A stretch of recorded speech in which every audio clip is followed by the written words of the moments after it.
In general, four kinds of companies hire most of the people who work on or with drilling rigs: drilling companies or contractors, oil companies or operators, supply companies, and service companies. A drilling company or drilling contractor is a company that owns drilling rigs.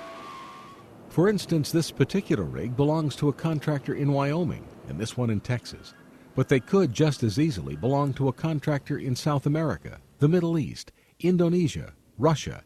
Anywhere in the world wells are drilled. Contractors also have yards. A yard is a place where the contractor stores, maintains, and repairs drilling equipment.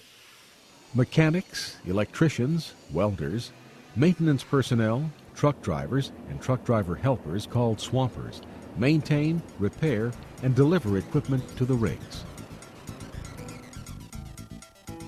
Throughout the world, other numerous industry and government-sponsored associations exist to help support the efforts of energy companies and their important work.